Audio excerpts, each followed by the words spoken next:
प्यारे देशवासियों, नमस्कार। आज मैं आपसे वर्तमान जो राजनीतिक स्थिति है देश में, इसके बारे में कुछ बात करना चाहूँगा।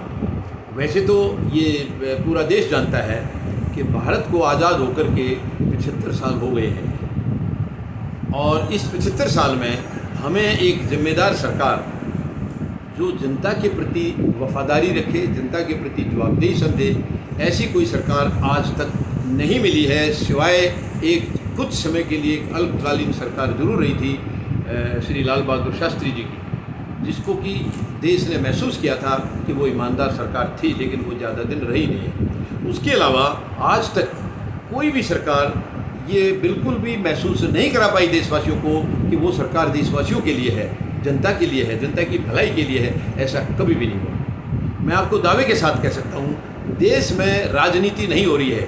वैसे तो ये 75 साल का ही रिकॉर्ड है, लेकिन वर्तमान में पिछले 8 साल में आप गहराई से देखिए। मैं किसी के खिलाफ कोई ऐसी बात नहीं बोल रहा हूँ, मैं वही कह रहा हूँ जो सच्चाई है, जो हकीकत है, जो सामने दिखाई दे रहा है, जो धरातल पर दिख रहा है, मैं वही आपको कहूँगा। हो सकता है कई लोगों ने इसको गौर नहीं किया होगा, लेकिन आप गहराई से देखिए, गहराई से सोचिए।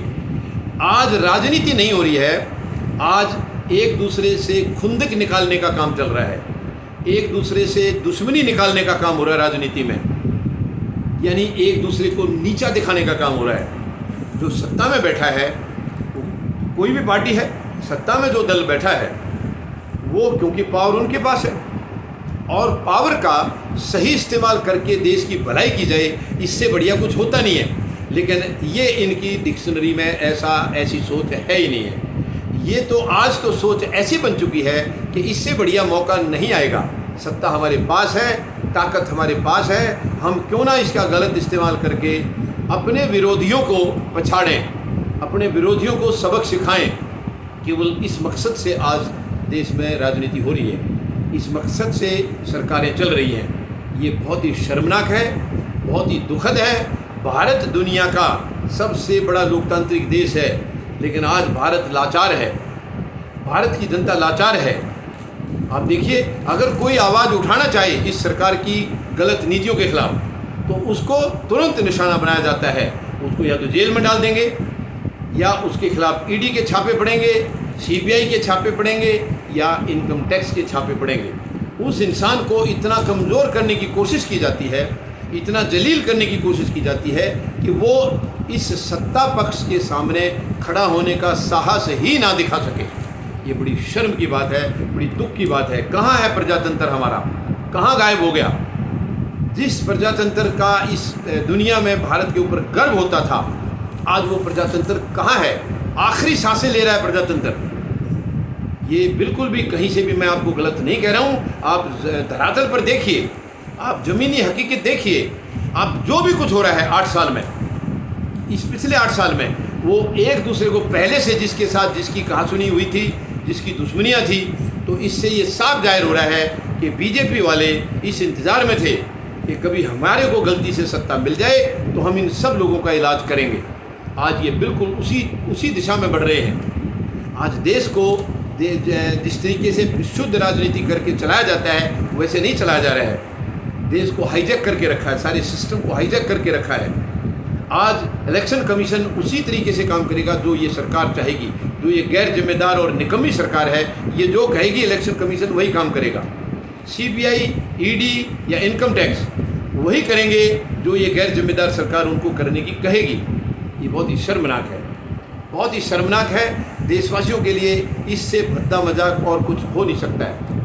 इससे भद्दा और कुछ, यानी कि ज़मीनी हकीकत इतनी ख़राब है देश की, ये बहुत ही शर्मनाक है, बहुत ही शर्मनाक है। कब भारत को इससे छुटकारा मिलेगा? ये एक बहुत बड़ा सवाल है कि भारत में शुद्ध राजनीति क्यों नहीं हो रही है। और चलिए, पहले से गंदी राजनीति थी 75 साल में, लेकिन आज की जो राजनीति है वो केवल टारगेट की राजनीति है, केवल एक दूसरे के ऊपर प्रहार करने की राजनीति है। आज कोई इनका विरोधी कहीं भी सत्ता में है, उसको कैसे उखेड़ना है, कैसे उसको कंडम करना है, ये इस पार्टी से या इस वर्तमान सरकार से ज़्यादा कोई नहीं कर सकता है। ये इस चीज़ में एक्सपर्ट हैं, इतनी एक्सपर्टीज़ है इनकी क्योंकि इसमें इस पार्टी में ज़्यादातर नेता जो हैं वही हैं जो पूरी लाइफ में साजिश करते आए हैं। ऐसे ज़्यादातर नेता हैं, वो साजिशों का काम करते आए हैं। कभी उन्होंने देश को अपना माना नहीं है, देश को अपना कभी यानी हितैषी समझा ही नहीं है, और ना अपने आप को ये कभी समझा है कि हमारा भी देश के प्रति कोई फ़र्ज है। इन्होंने तिरंगे तक का सम्मान नहीं किया है। आज वो लोग देश की सत्ता में बैठे हैं, आज वो दूसरों को तिरंगे के बारे में बड़े लंबे लंबे भाषण दे रहे हैं, जिन्होंने कभी तिरंगे का सम्मान नहीं किया। ये बड़ी अफसोस की बात है, बड़ी शर्म की बात है। देशवासियों को इसको बहुत गंभीरता से लेना होगा। हम ऐसा माहौल देश में नहीं पनपने दे सकते, इससे देश बर्बाद हो जाएगा। भारत माता को ये बर्बाद करने पर तुले हुए हैं। भारत जैसा सुंदर देश, भारत जैसी पवित्र भूमि, आज उसको लज्जित किया जा रहा है, उसको अपमानित किया जा रहा है दुनिया के अंदर। ये हम किसी भी हालत में बर्दाश्त नहीं करेंगे। मेरी आप सबसे विनती है, आप सबसे निवेदन है, आप फौजी जनता पार्टी का हिस्सा बनिए। और क्योंकि फौजी जनता पार्टी का जन्म ही शुद्ध राजनीति के लिए हुआ है, फौजी जनता पार्टी का ये संकल्प है कि जिस राजनीति को जंग लग चुका है, 75 साल में पूरी तरह से जंग लग चुका है, पूरी तरह से वो दूषित हो चुकी है, हम इस राजनीति को उखाड़ेंगे, इसको उखाड़ेंगे और एक शुद्ध या स्वच्छ राजनीति की स्थापना करेंगे हम देश में। ऐसी राजनीति जो देश के प्रति जिसकी जवाबदेही हो, देश के प्रति जो जिम्मेवारी समझे, ऐसा राजनीतिक माहौल हम देश में पैदा करेंगे। और इसका एक ही तरीका है, सही और ईमानदार लोग, चरित्रशील लोग जिस दिन चुन के जाएंगे जनप्रतिनिधि के तौर पर, उस दिन शुद्ध राजनीति अपने आप स्थापित हो जाएगी। आज ये दूषित राजनीति का कारण यही है कि जो वर्तमान में जो जनप्रतिनिधि जो भेजे जा रहे हैं, जनप्रतिनिधि कह करके, वो सच्चाई में जनप्रतिनिधि नहीं है, वो पार्टी प्रतिनिधि हैं। क्योंकि उनका चयन पार्टियां करती हैं और जनता को मजबूर कर दिया जाता है उसको चुनने के लिए। लेकिन इसका हमें उल्टा करना होगा। वहाँ भी जो भी प्रतिनिधि चुन के जाएंगे वो पार्टी के नहीं, जनता के प्रतिनिधि होने चाहिए। जिस दिन ऐसा होगा उस दिन तानाशाही ख़त्म हो जाएगी, उस दिन तानाशाही के लिए कोई जगह नहीं रहेगी। तो आज देश को इस तानाशाही के जरिए बर्बाद किया जा रहा है, कंडम किया जा रहा है, भारत को पूरी दुनिया में नीचा दिखाया जा रहा है। हम ये बिल्कुल बर्दाश्त नहीं करेंगे, बिल्कुल बर्दाश्त नहीं करेंगे, क्योंकि तानाशाही के लिए भारत के अंदर कोई जगह नहीं है, कोई स्थान नहीं है तानाशाही का। तो ये तानाशाहों को जाना होगा, इनको हम उखाड़ेंगे, हम सब मिलकर के इसको उखाड़ेंगे। और यही हमारे उन महान वीरों को, महान शूरवीरों को, महान क्रांतिकारियों को, जिन्होंने अंग्रेज़ों को भगाने के लिए अपनी जीवन लीला समाप्त कर दी, अपने अमूल्य जीवन की कुर्बानी दे दी, हमारे कल को सुरक्षित करने के लिए अपने आज को मिटा दिया था, उन शूरवीरों के लिए, उन महान शहीदों के लिए ये सच्ची श्रद्धांजलि होगी। जिस दिन हम इनको उखाड़ करके और एक ईमानदार सत्ता हम स्थापित करेंगे देश में, उस दिन उनको सच्ची श्रद्धांजलि मिलेगी। आज उनकी आंखों से खून के आंसू निकल रहे हैं। उनको नहीं मालूम था कि जिस भारत से हम गोरे अंग्रेज़ों को भगा के आ रहे हैं, उस भारत में काले अंग्रेज़ पैदा होकर के उनसे भी ज़्यादा अत्याचारी साबित होंगे, ये कभी उन्होंने नहीं सोचा था।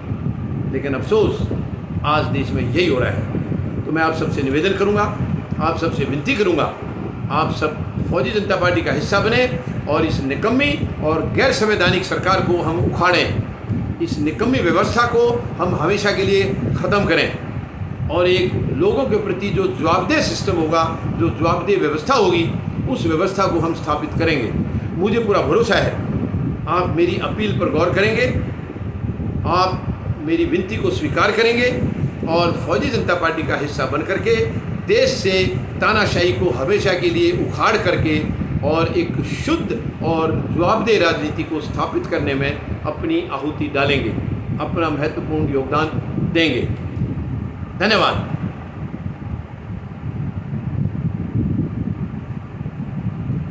जय जवान,